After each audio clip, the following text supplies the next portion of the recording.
Umhlaziyi kaMaskandi umlalazi kaNoxhaka uthi iMeya Kazwelonke iyona ezogcina idume kakhulu ukudlula uLuve. Umlalazi kaNoxhaka uncome kakhulu iMeya Kazwelonke ngendlela ezimaketha ngayo neyiveza ngayo kubantu ukudlula uLuve Dubazane. Ngathi uLuve akagxilile ekuthenini ayiveze isiphiwo sakhe noma ayiveze kubantu ukuthi umculi. Uqhamuka sevela uma ukuthi wenza ingoma noKhuzani. Kanti iMeya Kazwelonke iyazama ey'nkundleni zokuxhumana ukuthi uma kuthi khona iklip yengoma ephumile bese lokhu efaka lo shuni wabo noLuve Dubazane.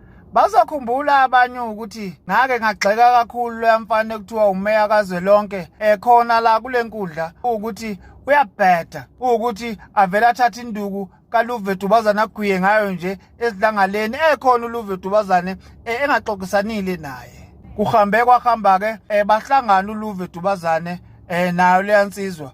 uLuve Dubazane wasemnika induku wathi Meya Kazwelonke nayo induku yami ngiyavuma imina engishoyo hamba uyogwiya ngayo ushaye ngayo izizwe. Ngibuyeke futhi lapho ngashaya izandla ngathi ke nansi into engangiyikhalela okushuthi kulensizwa mina angisena nkinga nayo nokwenza lo msebenzi kaLuve Dubazane. Noma ke ikhona into ethi lensizwa kukhona la ekingene khona ishaye lo shuni wabo noLuve Dubazane la ingoma engafanele ukuthi ingene leyanto engathi uyageja. Kodwa kuhleke ngaleya nsizwa iyazimaketha ukuyimaketha imaketha ngempela okwangempela. uLuve Dubazane nje besimuzwa mangabe edlala noKhuzani kuphela. Leya nsizwa uyayimaketha yonke indawo ingoma esiyenziwe ingene ngaleya ndlela.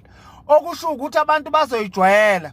Egcineni nje kuzobe ngathi umvuso wenyamazane waloshuni ilensizwe uMeya Kazwelonke kanti uLuve Dubazane. uLuve Dubazane akuyena umuntu othanda ukuyimaketha. Lensizwe iyimaketha ngempela. Futhi sogcina sikhohlwa uLuve Dubazane. Ithina kuphela esokwazi uLuve Dubazane ngoba umlando siwuphethe. Abanye nje ayabazumazi uLuve.